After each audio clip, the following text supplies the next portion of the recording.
വെടിനിർത്തലിലും India താരമാവുകയാണ്.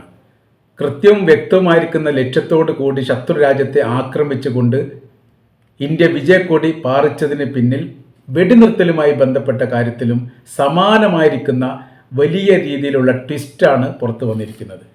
കാര്യം പറയുന്നത്, ഇന്ന് ലോകത്ത് നടക്കുന്ന യുദ്ധങ്ങൾ ഒരിക്കലും അവസാനിക്കാത്ത യുദ്ധമായി തന്നെ ഇപ്പം നിലനിൽക്കുകയാണ്. അത് ഉക്രൈൻ റഷ്യൻ യുദ്ധമാണെങ്കിലും ഫലസ്തീൻ ഇസ്രായേൽ യുദ്ധമാണെങ്കിലും പിന്നീട് ചെങ്കടലുമായി ബന്ധപ്പെട്ട യുദ്ധമാണെങ്കിലും ചെങ്കടൽ ഇപ്പോൾ ഏറെക്കുറെ ധാരണയെത്തി ഒരു വർഷം കഴിഞ്ഞതിന് ശേഷം ഇവിടെല്ലാം വലിയ നഷ്ടങ്ങളും വലിയ നാശങ്ങളും ഉണ്ടായി എന്നതിനപ്പുറം രണ്ട് യുദ്ധത്തിലും ഇതുവരെ ഒരു തീരുമാനമാവാത്ത രീതിയിൽ പല ചർച്ചകളും പല ഉപചർച്ചകളും പല രാഷ്ട്രങ്ങൾ ഇടപെട്ടിട്ടും എവിടെയും അവസാനിക്കാത്ത രീതിയിലാണ് യഥാർത്ഥത്തിൽ ഈ യുദ്ധം, ഉക്രൈൻ റഷ്യൻ തമ്മിലുള്ള യുദ്ധവും പലസ്തീൻ ഇസ്രായേൽ യുദ്ധവും ഇപ്പോൾ നടന്നു പോയിക്കൊണ്ടിരിക്കുന്നത്.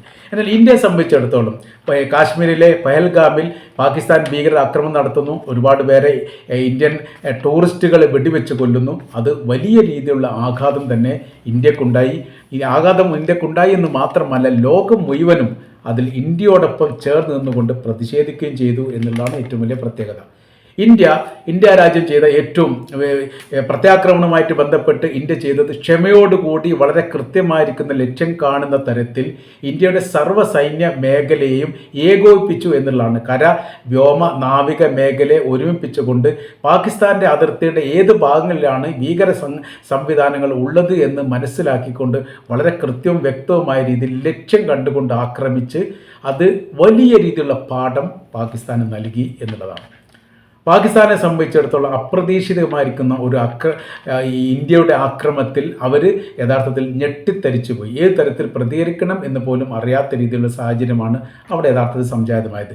ഇന്ത്യ ചെയ്തിരിക്കുന്ന കാര്യം സൈനികരെ ഏകോപിപ്പിച്ചു എന്നതിനപ്പുറം ഇന്ത്യയുടെ അതിർത്തിയുമായിട്ട് ബന്ധപ്പെട്ട സർവ്വ മേഖലയും വളരെ കൃത്യമായ രീതിയിൽ നിരീക്ഷണം നടത്തുകയും അതിനു വേണ്ടിയിട്ടുള്ള എല്ലാ സംവിധാന കാര്യങ്ങളും ഒരുക്കുകയും ചെയ്തു. പാകിസ്ഥാനെ സംബന്ധിച്ചിടത്തോളം അതൊന്നും ചെയ്തിട്ടില്ല എന്നതിനാൽ അവർക്ക് നാശങ്ങൾ കൂടുകയും ചെയ്തു. പ്രതിരോധ സംവിധാനങ്ങൾ തകർക്കാൻ വേണ്ടി ഇന്ത്യക്ക് സാധിച്ചു. അതിൽ ചൈനയുടെ പ്രതിരോധ സംവിധാനങ്ങൾ പോലും ഇന്ത്യയെ തകർത്തുകൊണ്ടാണ് യഥാർത്ഥത്തിൽ അവിടെ വലിയ രീതിയിലുള്ള ആധിപത്യം ഉണ്ടാക്കുകയും ചെയ്തത്. ഈ വിഷയവുമായിട്ട് ബന്ധപ്പെട്ട് പല രാജ്യങ്ങളും ഇന്ത്യ പാകിസ്ഥാൻ സംഘർഷവുമായിട്ട് ബന്ധപ്പെട്ട് ഇടപെടലുകൾ നടത്തി. യുദ്ധം അവസാനിക്കണം, ഇന്ത്യയും പാകിസ്ഥാനും ഇങ്ങനെ യുദ്ധമുണ്ടാകുന്ന സമയത്ത് ഇന്ത്യയുമായിട്ട് വലിയ സൗഹൃദമുള്ള രാജ്യങ്ങളെല്ലാം യുദ്ധ അവസാനവുമായിട്ട് ബന്ധപ്പെട്ട കാര്യത്തെക്കുറിച്ചും വെടിനിർത്തലുമായി ബന്ധപ്പെട്ട കാര്യത്തെക്കുറിച്ച് സംസാരിച്ചു. സൗദി അറേബ്യയുടെയും ഇറാൻ്റെയും പ്രതിനിധികൾ ഈ വിഷയം ചർച്ച ചെയ്യാൻ വേണ്ടി ഇന്ത്യയിലെത്തി. റഷ്യയുടെ പ്രസിഡന്റ് വ്ളാഡിമിർ പുടിൻ ഈ വിഷയത്തിൽ ഇടപെടാമെന്ന് പറഞ്ഞു. ഏറ്റവും കൂടുതൽ ട്രംപ് രണ്ട് രാജ്യങ്ങളും തമ്മിൽ വിഷയത്തിൽ ഇടപെട്ടുകൊണ്ട് പ്രശ്നപരിഹാരത്തിന് തയ്യാറാണ് എന്ന് പറഞ്ഞു. ഇന്ത്യ മൂന്നാമതൊരു കക്ഷിയുടെ സഹായമില്ലാത്ത രീതിയിൽ മാത്രമേ ഇത് അവസാനിപ്പിക്കൂ എന്നുള്ള ഇന്ത്യയുടെ കൃത്യമായിരിക്കുന്ന നിലപാട്. വിദേശകാര്യ വകുപ്പുമായിട്ട് പരസ്പരം അങ്ങോട്ടും ഇങ്ങോട്ടും ഒക്കെ ഏകദേശം 48 മണിക്കൂറോളം ചർച്ച നടത്തിയെന്നാണ് പറയുന്നത്. ഈ ചർച്ചക്കൊടുവിലാണ് പിന്നീട് വെടിനിർത്തലുമായി ബന്ധപ്പെട്ട കരാറിലേക്ക് അല്ലെങ്കിൽ ഒരു വ്യവസ്ഥയിലേക്ക് എത്തുന്നത്. ഭീകരപ്രവർത്തനം യുദ്ധമായിട്ട് തന്നെ തങ്ങളെ കണക്കാക്കും എന്ന് വെച്ചാൽ തങ്ങളുടെ രാജ്യത്തേക്ക് ഇത്തരം ഒരു പ്രവർത്തനം ഉണ്ടായാൽ അത് യുദ്ധമായിട്ട് കണക്കാക്കിക്കൊണ്ട് തങ്ങൾ തിരിച്ചടിക്കും എന്നുള്ള ഒരു പ്രഖ്യാപനം ഇന്ത്യയുടെ ഭാഗത്തുനിന്നുണ്ടായി. അപ്പോൾ യാതൊരു രീതിയിലുള്ള വിട്ടുവീഴ്ച ചെയ്യാതെ വളരെ കൃത്യം സൂക്ഷ്മതയോട് കൂടിയിട്ട് രാജ്യാതിർത്തി കടത്തിക്കൊണ്ട് എന്ത് ചെയ്ത് യുദ്ധം ചെയ്യുന്നു. യുദ്ധത്തിൽ ആ പ്രവർത്തികളൊക്കെ ലക്ഷ്യം കാണുന്നു. 9 ഇടങ്ങളിൽ ഈ ഭീകര സംവിധാന കേന്ദ്രങ്ങൾ തകർക്കാൻ ഇന്ത്യക്ക് സാധിക്കുന്നു. അതിനുശേഷം വെടിനിർത്തൽ പ്രഖ്യാപിക്കുന്നു. ഈ വെടിനിർത്തൽ പ്രഖ്യാപിക്കുന്ന സമയത്ത് ഇത് ലോകത്തെ സംബന്ധിച്ചിടത്തോളം അവർ അതിശയിപ്പിച്ചിരിക്കുന്ന കാര്യമാണ്. അതിലൊന്ന്, ഇപ്പം നടക്കുന്ന ഒരു യുദ്ധവും രണ്ട് രാജ്യങ്ങൾ പരസ്പരം അങ്ങോട്ടും ഇങ്ങോട്ടും സംസാരിച്ച് തീരുന്നതല്ല. അങ്ങനെയാണെങ്കിൽ ഇതൊന്നും അവസാനിച്ചു പോകും. ഈ ഉക്രൈനും റഷ്യയും തമ്മിലുള്ള യുദ്ധം തുടങ്ങിയിട്ട് 4ാമത്തെ വർഷത്തിലാണ് എത്തിയത്. മരിച്ചവരുടെ എണ്ണത്തെക്കുറിച്ചോ സൈനികരുടെ എണ്ണത്തെക്കുറിച്ചോ സാമ്പത്തിക നഷ്ടത്തെക്കുറിച്ചോ ഒരു ഏകോപനം, ഒരു ക്രോഡീകരണം ഉണ്ടാക്കാൻ രണ്ട് രാജ്യങ്ങൾക്ക് സാധിച്ചിട്ടില്ല. ഇപ്പോൾ അഫ്ഗാനിസ്ഥാൻ ഈ റഷ്യയും ഉക്രൈനും തമ്മിൽ പരസ്പരം അങ്ങോട്ടും ഇങ്ങോട്ടും സംസാരിച്ചിട്ട് യുദ്ധം പരിഹരിക്കുന്ന സാഹചര്യമാണോ ഉള്ളത്? അല്ല. സൗദി അറേബ്യ 2 പ്രാവശ്യം ഇടപെട്ടു, അമേരിക്ക ഇടപെട്ടു, തുർക്കി ഇടപെട്ടു, പല രാജ്യങ്ങൾ ഇടപെട്ടിട്ടും ആ യുദ്ധം ഇപ്പോൾ തുടർന്നുകൊണ്ടേയിരിക്കുന്നു. ഇനി നമ്മൾ ഇസ്രായേലിലേക്ക് വരുന്ന സമയം ഇസ്രായേൽ പലസ്തീനും തമ്മിലുള്ള വിഷയം അവർ രണ്ടും തമ്മിൽ സംസാരിച്ചാൽ തീരുന്ന വിഷയമാണോ? അല്ല. അത് വിപുലമായി വ്യാപിച്ചുകൊണ്ടിരിക്കുകയാണ്. ഇപ്പോഴും അക്രമം നടക്കുന്നു, മരണങ്ങൾ നടക്കുന്നു എന്നുള്ള കാര്യം നമുക്കറിയാവുന്നതാണ്. ഈ വിഷയത്തിൽ ഇടപെട്ടുകൊണ്ട് പല ഘട്ടങ്ങളിൽ ഏകദേശം 24 തവണയെങ്കിലും ഈ വിഷയത്തിൽ സംസാരിച്ച രാജ്യമാണ് ഖത്തർ. ഏകദേശം അത്ര തന്നെ 21 പ്രാവശ്യമെങ്കിലും 20-21 തവണ ഈ വിഷയത്തിൽ ഇടപെട്ട് സംസാരിച്ച രാജ്യമാണ് ഈജിപ്ത്. 12-ലധികം ഈ വിഷയത്തിൽ ഇടപെട്ടുകൊണ്ട് സംസാരിച്ച രാജ്യമാണ് അമേരിക്ക. അങ്ങനെ ഈ 3 രാജ്യങ്ങളും വ്യത്യസ്ത സാഹചര്യത്തിലും സ്ഥലങ്ങളിലും ഒത്തുകൂടിക്കൊണ്ട് ഈ പ്രശ്ന പരിഹാരത്തിന് വേണ്ടിയിട്ട് വലിയ ശ്രമങ്ങൾ നടത്തിയിട്ടുണ്ട്. ബന്ദികളെ മോചനവുമായിട്ട് ബന്ധപ്പെട്ട് 138ഓളം ബന്ദികളെ മോചിപ്പിച്ചത് ഈ വിഷയമായിട്ട് ബന്ധപ്പെട്ടാണെന്നുള്ള കാര്യം നമുക്കറിയാം. പക്ഷേ എന്നിട്ട് ഒരു തീരുമാനമാവാതെ പോയി. ഇപ്പോഴും യുദ്ധം തുടരുന്നു. ചർച്ചാ സംബന്ധമായിരിക്കുന്ന കാര്യങ്ങളൊക്കെ ഏറെക്കുറെ വഴിമുട്ടിയിരിക്കുന്ന സ്ഥിതിയാണ്. മരണങ്ങൾ മാത്രം നടക്കുന്നു എന്നാണ്. അപ്പോൾ ഇനി നമ്മൾ ഇവിടെ ചെങ്കടലുമായിട്ട് ബന്ധപ്പെട്ട വിഷയം വരുന്ന സമയത്ത് ബൈഡൻ്റെ കാലഘട്ടത്തിലാണ് യുദ്ധം തുടങ്ങുന്നത്. ആ യുദ്ധം തുടങ്ങി ട്രംപ് അധികാരത്തിലേറിയ സമയത്ത് യുദ്ധം തുടരുകയാണ്. 1 വർഷത്തിലധികം നേർക്കുനേരെ കൃത്യമായ രീതിയിൽ ഏറ്റുമുട്ടലുകൾ നടന്നു. വലിയ നാശങ്ങളും വലിയ നഷ്ടങ്ങളും അമേരിക്കയ്ക്കുണ്ടായി. അവരുടെ കപ്പലുകൾ ചെങ്കടലിൽ നിന്ന് ഉയർന്നു പൊന്താൻ പറ്റാത്ത വിധം ആക്രമ പരമ്പര തന്നെ യമൻ്റെ ഭാഗത്തുനിന്ന് അമേരിക്കയുടെ കപ്പൽ നേരെ ഉണ്ടായപ്പോൾ യഥാർത്ഥത്തിൽ അമേരിക്ക തന്നെ അന്താളിച്ചു പോയി. ഇത്രയും ചെറിയ രാജ്യം, ഇത്രയും ഭീമമായിരിക്കുന്ന ഒരു രാജ്യത്തെ കീഴ്പ്പെടുത്തുന്ന ഒരു സ്ഥിതിവിശേഷം ഇതിനു മുമ്പൊന്നും ഉണ്ടായിട്ടില്ല.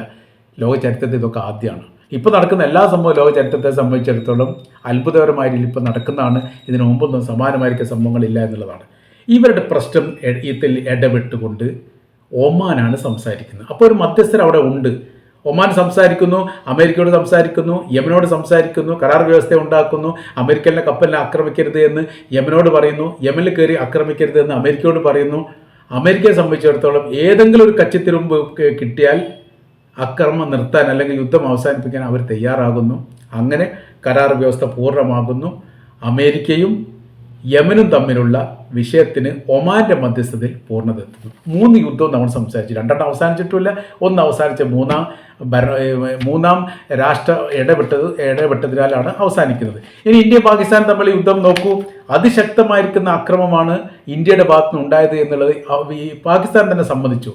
അവരുടെ പ്രതിരോധ രംഗം, അവരുടെ അക്രമ രീതികളും വീര്യവും തകർക്കാൻ ഞങ്ങൾക്ക് സാധിച്ചിട്ടില്ല എന്ന് ഏറ്റവും ഒടുവിൽ തന്നെ സംസാരിച്ചു എന്ന് മാത്രമല്ല, അവിടെയുള്ള ജനാധിപത്യ വിശ്വാസികളായ ആളുകളും മതപുരോഹിതർ പോലും ഈ പാകിസ്ഥാൻ്റെ നയനിലപാടിനെ പരസ്യമായ രീതിയിൽ വിമർശിച്ചു എന്നുള്ളതാണ്. നിങ്ങൾ എന്തിനാണ് കാശ്മീരിൽ കയറിയിട്ട് നിരപരാധികൾ വെടിവെച്ച് കൊല്ലുന്നത്? അതൊരു മതത്തിൻ്റെ ഭാഗമായിട്ട് ചെയ്യുന്ന ഒരു പ്രവൃത്തിയാണോ? നിരപരാധികളായിരിക്കുന്ന ഒരു മനുഷ്യനെ വെടിവെച്ച് കൊല്ലുക എന്നുള്ളത് അത് 100% തെറ്റായിരിക്കുന്ന പ്രവൃത്തിയാണ്. തെറ്റായിരിക്കുന്ന പ്രവൃത്തി ഈ പാകിസ്ഥാൻ ചെയ്തു എന്നല്ല അവർ പറഞ്ഞത്. പുരോഹിതൻ പറഞ്ഞ അങ്ങനെയല്ല. അത്തരം പ്രവൃത്തി ചെയ്യാൻ വേണ്ടി നിങ്ങൾ പ്രോത്സാഹനം നൽകുകയോ അത്തരം പ്രവൃത്തി ചെയ്തവർക്ക് നിങ്ങൾ പിന്തുണ നൽകുകയോ ഏതെങ്കിലും ഒന്ന് അവിടെ നടന്നിട്ടുണ്ട് എന്നുള്ളത് അവർ തന്നെ പറഞ്ഞു. എന്ന് വെച്ചാൽ അവർക്കിടയിൽ തന്നെ ഏകോപനം ഇല്ലാത്ത രീതിയിലാണ് കാര്യങ്ങൾ പോകുന്നത്. സർക്കാർ ഒന്ന് പറയുന്നു, സൈനികർ വേറൊന്ന് പറയുന്നു, അവിടുത്തെ മതപുരോഹിതന്മാർ മറ്റൊന്ന് പറയുന്നു. ഒരു ഏകോപനമില്ലാത്ത രീതിയിലുള്ള സ്ഥിതിവിശേഷം അവിടെ ഉണ്ടാകുന്നു. ഇന്ത്യയെ സംബന്ധിച്ചിടത്തോളം ഈ അവസരങ്ങളൊക്കെ ഉപയോഗപ്പെടുത്തിക്കൊണ്ട് വളരെ കൃത്യവും വ്യക്തമായ രീതിയിൽ അവർക്ക് അവരുടേതായിരിക്കുന്ന ദൗത്യം നിർവഹിക്കാനൊക്കെ സാധിച്ചു. ലക്ഷ്യം നേടാൻ വേണ്ടി സാധിച്ചു. ഒരു മിസൈൽ പോലും പായായി പോവാത്ത രീതിയിൽ അഫ്ഗാനിസ്ഥാൻ്റെ ഉദ്ദേശിക്കപ്പെട്ട സ്ഥലത്ത് വീഴാൻ സാധിച്ചു എന്നുള്ളതാണ്. അങ്ങനെ യുദ്ധത്തിൽ വലിയ മുന്നേറ്റം ഉണ്ടാക്കി. പിന്നെ 2ാം ഘട്ടത്തിൽ യുദ്ധം അവസാനിപ്പിക്കുക എന്നുള്ളത്, നീണ്ടുപോകുക എന്നുള്ള യുദ്ധം അവസാനിപ്പിക്കുക എന്നുള്ളതാണ്. അതിന് ഇന്ത്യ മുന്നോട്ട് വെച്ചിരിക്കുന്ന ഏറ്റവും പ്രധാനമായിരിക്കുന്ന വിഷയങ്ങളിൽ ഒന്ന്, മൂന്നാമതൊരു കക്ഷി ഇതിൽ ഇടപെടാൻ പാടില്ല. ഞങ്ങളും അവരും തമ്മിൽ സംസാരിക്കും. അങ്ങനെ വിദേശകാര്യ വകുപ്പിൻ്റെ ഉദ്യോഗസ്ഥരാണ് ആദ്യം സംസാരിച്ചതെന്നാണ് പറയപ്പെടുന്നത്. 48 മണിക്കൂറോളം ഈ വിഷയവുമായിട്ട് ബന്ധപ്പെട്ട ചർച്ചകൾ നടന്നിട്ടുണ്ട് എന്ന് പറയുന്നു. 2 ഘട്ടത്തിലായിട്ടൊക്കെ അങ്ങനെയൊക്കെയാണ് നടന്നത്. ഏതായിരുന്നാലും ഇന്ത്യയും പാകിസ്ഥാനും തമ്മിൽ സംസാരിച്ചത് ശത്രുപക്ഷത്ത് നിൽക്കുന്ന രാജ്യവുമായിട്ട് സംസാരിച്ചു കൊണ്ട് ഒരു മധ്യസ്ഥ കരാർ ഉണ്ടാക്കിയെന്ന് പറഞ്ഞാൽ ഒരു പക്ഷേ ലോക ചരിത്രത്തിൽ തന്നെ ആദ്യമായിട്ടായിരിക്കും. അങ്ങനെ സംഭവമൊന്നും ഉണ്ടാവാറില്ല. മൂന്നാമതൊരു കക്ഷി ഇരിക്കാത്ത രീതിയിൽ 2 കക്ഷികളുടെ വിഷയങ്ങൾ തീർക്കുക എന്ന് പറഞ്ഞാൽ വളരെ അപൂർവമായിട്ട് നടക്കുന്ന കാര്യമാണ്. അപ്പോൾ ഇന്ത്യയെ സംബന്ധിച്ചിടത്തോളം അവർ യുദ്ധം ചെയ്തു, അവർ വിജയിച്ചു, അവർ തന്നെ മധ്യസ്ഥരുണ്ടാക്കി പ്രശ്നങ്ങൾ തീർക്കുകയും ചെയ്തു എന്നുള്ളിടത്തേക്കാണ് കാര്യങ്ങൾ പോകുന്നത്. ഇത് ലോകത്തിൽ ഇപ്പം നടക്കുന്ന എല്ലാ യുദ്ധത്തിനും മാതൃകയാക്കാവുന്നതാണ്. ലോകം അത്ഭുതപ്പെടുന്ന കാര്യം അങ്ങനെ തന്നെയാണ്. അതിശക്തമായിരിക്കുന്ന യുദ്ധമാണ്. 100 കിലോമീറ്റർ ദൂരപരിധി ലംഘിച്ചു കൊണ്ടാണ് യഥാർത്ഥത്തിൽ പാകിസ്ഥാനിൽ ഇന്ത്യ സ്ഫോടനം നടത്തുന്നത്. അപ്പോൾ അത്രയ്ക്ക് ശക്തമായ രീതിയിലുള്ള ആക്രമണം തന്നെയാണ് നടത്തിയത്. ഒന്നുപോലും പായായി പോയിട്ടില്ല എന്നുള്ളത് വ്യക്തമാണ്, കൃത്യമാണ്. പിന്നീട് മധ്യശ്രമങ്ങൾ ഉണ്ടായി എന്നുള്ളത് യഥാർത്ഥത്തിൽ ലോകത്തെ അതിശയിപ്പിച്ചിരിക്കുന്ന കാര്യമാണ്. ഇപ്പോഴും അവർ ചിന്തിക്കുന്ന മൂന്നാമതൊരു രാജ്യത്തിൻ്റെ സഹായമില്ലാത്ത രീതിയിൽ ഇന്ത്യക്ക് ഇത് എങ്ങനെ കഴിഞ്ഞു എന്ന കാര്യത്തിലാണ് ലോകത്തിന് ഇപ്പോഴും ഈ വിഷയവുമായിട്ട് ബന്ധപ്പെട്ടുള്ള അതിശയം ഉണ്ടായിരിക്കുന്നത്.